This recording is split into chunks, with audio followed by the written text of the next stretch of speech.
ஒரு சிறிய ஏழை கிராமம். மண் சாலைகள், பனை மரங்கள், குடிசை வீடுகள்.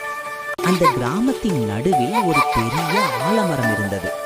அந்த மரக்கிளையில் கட்டியிருந்த பழைய கயிறு ஊஞ்சல்தான் குழந்தைகளின் மகிழ்ச்சி உலகம்.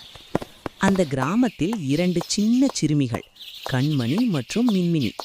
கண்மணி மஞ்சள் சட்டையும் சிவப்பு பாவாடையும் அணிந்திருந்தாள். மின்மினி நீல நிற புள்ளி போட்ட உடையுடன் தலைமுடியில் சிவப்பு ரிப்பன் கட்டிக்கொண்டு இருந்தாள். அன்று மாலை பள்ளிக்கூடம் முடிந்து வந்ததும் இருவரும் ஆலமரத்தடியில் ஓடி வந்தார்கள். மின்மினி, இன்று நான் முதல்ல ஊஞ்சல் ஆடுறேன் என்றாள் கண்மணி. சரி சரி, ஆனா நீ அதிகம் ஆடக்கூடாது என்று சிரித்தாள் மின்மினி. இருவரும் ஊஞ்சலில் உட்கார்ந்து கயிறை பிடித்துக்கொண்டு முன்னும் பின்னும் ஆட ஆரம்பித்தார்கள். ஊஞ்சல் ஊஞ்சல் என்று காற்றில் அவர்களது சிரிப்பு பறந்தது. சுற்றிலும் ஏழ்மை இருந்தாலும் அம்மா விறகு அடுப்பில் சோறு வைத்து கொண்டிருந்தாள். அப்பா வயலில் வேலை செய்து கொண்டிருந்தார். பசுக்கள் மெதுவாக நடந்து கொண்டிருந்தன. ஆனால் அந்த ஊஞ்சலில் ஆடும் நேரம் மட்டும் கண்மணி மின்மினிக்கள் எல்லாமே மறந்தது.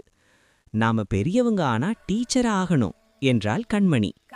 நான் டாக்டராகி கிராமத்துக்கே மருந்து தரணும் என்றாள் மின்மினி.